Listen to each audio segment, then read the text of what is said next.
All right, so I have played NBA 2K for years. I've been a fan of 2K ever since ooh, 2K. I want to say 2K2 with AI on Dreamcast. Um, and then ESPN had a variation of 2K as well. I think a lot of cats forget about that one, but I want to say it was 2K5, and that one had Ben Wallace on the front of it. But I was always a fan of it. The one with ESPN was just basketball. Like it was straight basketball. They focused on the physics, especially around that time frame where physics wasn't really focused on. It was more so like the names, the novelty. The animations were kind of amped up a little bit more, and some of the NBA 2K, the like the NBA lives around that time live NBA lives were the more popular ones in my opinion during that time frame.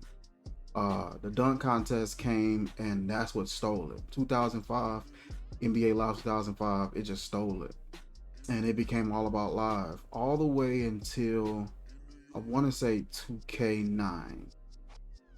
2K9 is with Kevin Durant, not Kevin Durant, Kevin Garnett was on the front cover, and I want to say ever since then, I know some of the previous ones, I think '08 may have had either Tracy McGrady or Shaq. Tracy McGrady may have been on the '07 on 2K7. But yeah, man, like Live held it down for some years. But once 2K9 hit, it was just a bit of a shift. Live was still there, but it wasn't as popular. Live '08, in my opinion, was choppy. I hated the physics. I hated the movements, and it was just really hard to deal with in comparison to 2K that moved a lot smoother. Recently, 2K22 dropped. Now, for the past few years, I've been really conflicted with NBA 2Ks. I would say ever since 2013. That was the last time I really played 2K, was happy about it, and was really invested into playing it like that. It was either 13 or 14. Didn't play 15 at all. Played a little bit of 16 at somebody else's house. 17, 18, I think 19 I had, 20 I had, and 21 I just recently got, and I barely touched it. I've had problems with 2K, I say the last 5 or 6 installments, just due to the fact that there's very little that is done. It's just a reskin. I've always had issues with reskins. I know that when 20 hit, not 2K20, when I had 19, I told myself I am not getting this game. Or if I do get it, it's definitely not going to be for $60. There is no way. It's just no way. Even on the next gen consoles, it just wasn't worth it. It just wasn't worth trying to purchase that game for very little to be upgraded, improved, and revised. I heard that somebody who ended up buying 2K on PC, they ended up buying 2K on PC.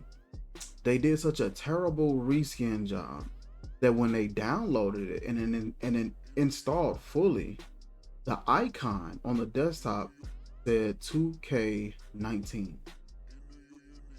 They had reskinned this so lazy, so it was so rushed that they gave it the same logo as the previous year. That's not cool. What is killing 2K, in my opinion, is the fact that it releases every year. The fact that there's a lack of any other competitive professional basketball games out there. They're able to stay afloat. They're able to release it each year with very little to no resistance. But that's also what kind of hurts them when it comes to the criticisms that they get, especially from my critiques. $60 is a lot. If they would have said 20, I probably would be okay with that. I probably wouldn't mind it, and you can keep reskinning it and just re-releasing it, once every year or so. I probably wouldn't care.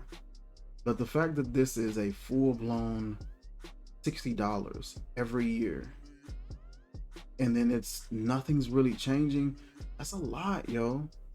Then just the way that the game is built, before us the grind and the schematics for grinding and upgrading and being able to compete competitively, is stupid. It costs so much more.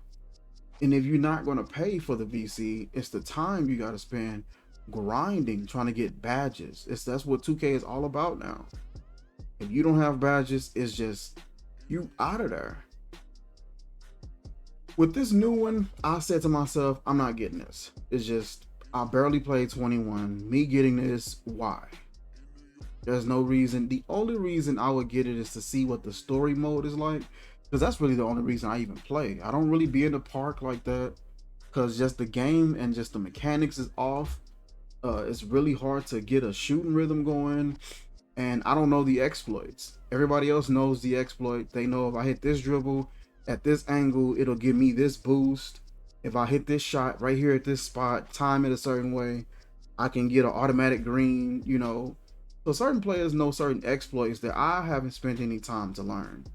I could just go look up some YouTube videos. It's probably somebody telling you how to do it, but I just never cared to.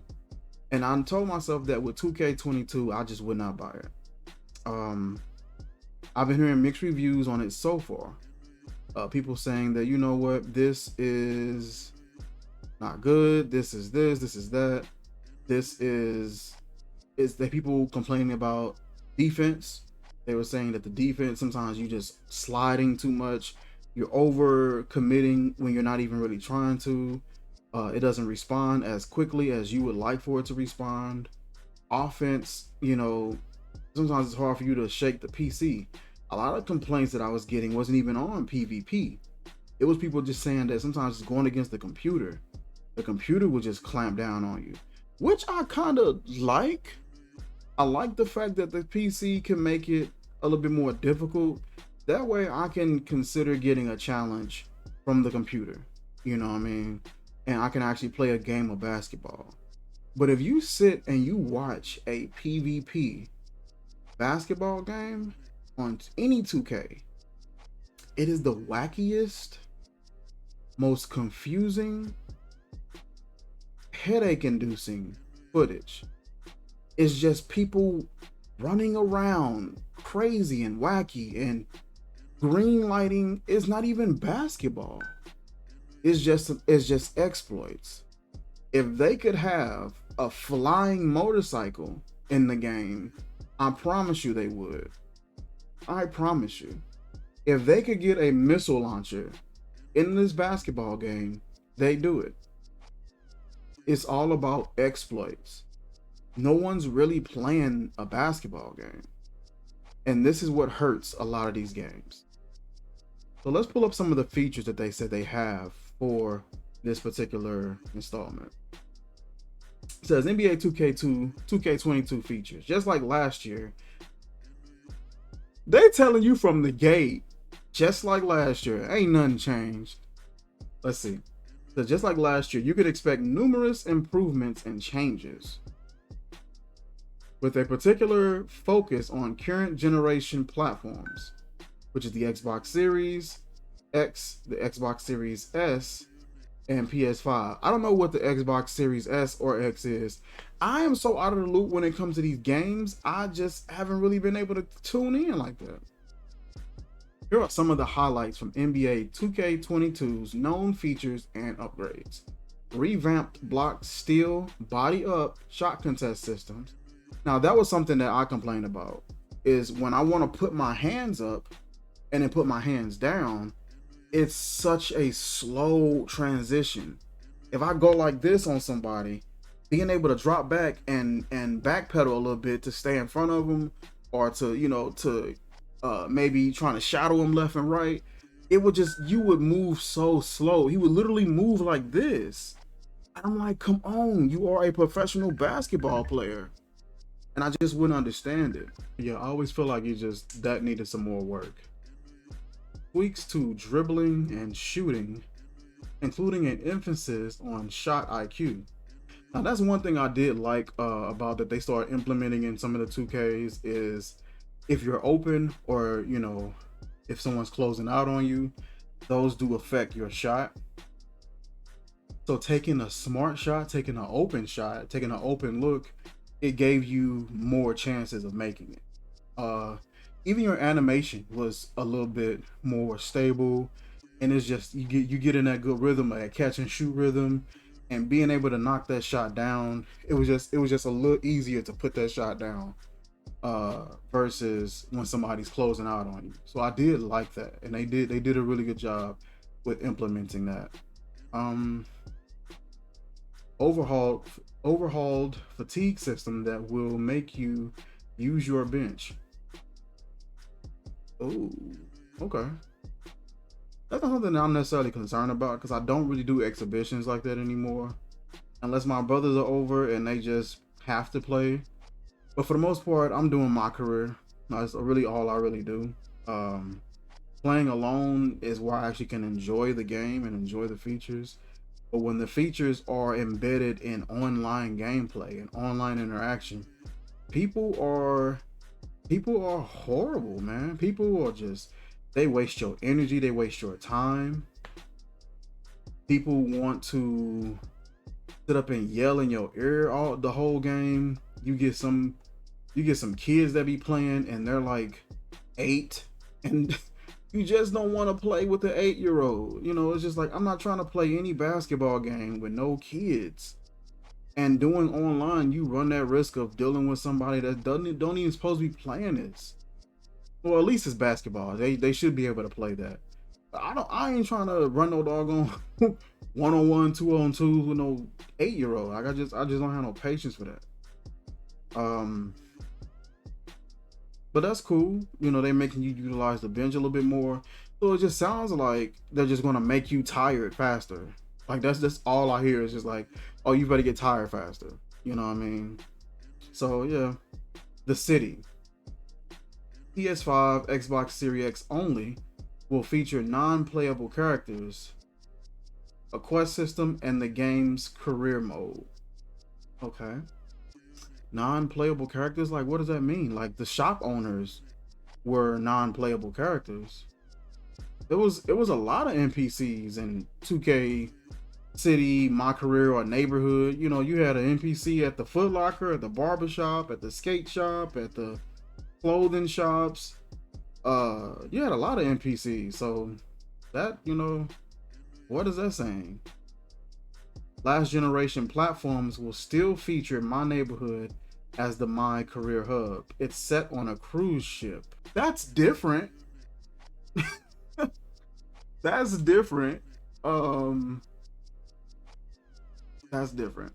One thing I wish they would implement is more of, if they could implement more of an interactive open world almost, where you could actually buy a home, some cars and stuff like that, and like be able to do stuff besides train outside of playing.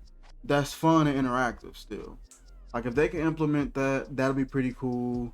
Interacting with other NBA players on demand, and not just so set into the storyline. And when this storyline hits, then you can talk to this particular player, but like being able to contact them for things other than, a pickup one-on-one session. Although that was cool. If they want to get more, because a lot of the 2K's story modes, which I don't really care for, but if you're going to go real drama and TV heavy with the story mode and storyline heavy, make it to where it could be more of an open world. Your decisions affect your outcome in a more substantial way. Like right now, it's only a few outcomes that happens with your decision making. So being able to integrate other stories all into, you know, if you're gonna do the story mode, flush it out. You know, um, something like that. That'll be interesting to see. Where you can actually have like a career life sort of mode where you're doing these certain things. You're actually having to fly to different cities and stuff like that. Yeah, that'd be pretty cool. The W and my NBA, my WNBA will again be exclusive to PS5, Xbox Series X. My GM is still the franchise mode in the last generation's version. Major improvements to the W, including numerous changes to career mode and expanded seasons. So they have a cross-gen bundle that is available for PS4, PS5, Xbox One, and the Xbox Series X. This variation of the game costs $80 without a deal. It also nets you the following in-game items, which is 10,000 My Team points, 10 My Team tokens, a Sapphire Kareem Abdul-Jabbar, Dirk Nowitzki, and Kevin Durant My Team cards, 22 My Team promo packs, receive 10 at launch, then 3 per week for 4 weeks, a Diamond Jordan Shoe My Team card, Coach My Team pack. I don't know what any of this stuff is because none of this I ever do participate in ever. A My Player backpack and arm sleeve, okay. 4 cover athlete t-shirts for your My Player, 10 boosts for each Gatorade boost type, 10 boosts for each My Career skill boost type. So these two I may use if I was to get it, but the rest of the stuff I never use this. My Team, none of that. The My Team cards, none of that, never use it. If you want a little more with your purchase, you might opt for the NBA 75th Anniversary Edition, which comes with a bunch of in-game items. The NBA 2K22 NBA 75th Anniversary Edition retails for $100 across the board. You buy this version, here's what you get. You get 100K in VC. That's pretty decent. I mean, the game is 60. If you're getting 100K in VC, that's probably, yeah, that's it. I want to say 100K in VC is gonna probably run you about $30-$40. So it's not like you're getting anything you paid for it. You're getting, I mean, of course you're getting a bunch of other stuff on this list, but still, you're getting the base game. You're getting 100K VC. You're getting 10K My Team points, 10 My Team tokens. You're getting the same player cards, the promo packs, same boost. You get everything else is the same, except they're giving you 100K VC. And I want to say that's it. Listen, man, these boys they be doing the most, man. You gotta get better with making this particular basketball game a bit smoother. From some of the footage that I've seen, some of the dribbling that I've seen, it does look a little bit more polished. The movement looks a bit smoother. They still have their glitches and things like that, and some people are finding exploits, which they're gonna always find. But it does look like they put a bit more effort into this one. I still don't think I'm gonna really be trying to put any money or any time like that into this one. I think it's pretty cool what they did, but nah, I don't think I'm gonna be buying this one. I think I'm gonna set this 2K out or wait until it's like super cheap and play it right before 2K23 comes out. And that's the annoying part, man. It's just like each time you get this and you really start investing time and hours into it, it's only a matter of months, and we know how fast these months been going lately. We see how quickly these months been going. It's only a matter of months before the next one is set to come out. And everything that you done did on this one, you gotta start over. You know what I mean? I don't know if you're still able to like transfer players or anything like that, but yeah, man, it's like you gotta do this all over again. Another $60. And that's the part that I'm not with. Even the PS5, I don't even know if I want to buy it. I was thinking about picking it up. I don't even know if I want to buy it. But yeah, that's my thought with 2K22 is my fear of the reskins. But looking at the way the gameplay that I've seen from other guys that I know that has it or that's been messing around with it, it looks clean. So it doesn't look like a reskin. It does look like they really did put a little bit more effort into bringing you a polished uh, game. Um, the defense that I've seen looks like it's a little shaky. Like there could be some work done to the defense. I hear guys complaining that on offense, guys are getting shots really easy. The guys' shots aren't green, but they're still going in. You know, guys are shooting and it's hitting white or something like that, or the timing is off, but they're still able to make the shot even with defense. So guys are complaining about that. Um, so once again, there's gonna be a lot of things that need to be fixed and patched and nerfed and turned up a little bit in order for this to be a bit more polished. And then after a couple months, it's gonna be time for 23 to come out. They got to get rid of that. 2K, in my honest opinion, needs to get rid of that number. The number next to 2K is what's killing 2K. The fact that there is this pressure to release a game that matches whatever year you're getting ready to head into or what year you're in makes them have to produce a game each and every year. If you can just say 2K and call it a certain name, then you can just release that game and update that game. Even if it was paid updates, maybe I can see that. Maybe. Fallout had something like that, and it made the game even more enjoyable and just was able to stretch the game out that much further. I still enjoy playing Fallout 4, because of the updates kind of expanded the game a little bit more. If NBA 2K could do something like that, that'll be great. Get rid of the number, get rid of the 2K20 this, 20 that. Get rid of that. Come up with some sort of name, some little catchy name to go with 2K. NBA 2K, I mean, can't say Elite. I think somebody already had that, but hypothetically they use that NBA 2K Elite or whatever. And then you just have that game, release it with some good polished graphics, good polished physics, a good solid basketball game, and then everything else you can update and you can add in as time goes on, giving yourself the room and the time to be able to work and produce a polished basketball game and not trying to rush out a reskin job. That's my only thing. But enough me ranting about NBA 2K. Listen, I appreciate you guys checking out this video and just hanging out and just hearing me rant for a little while.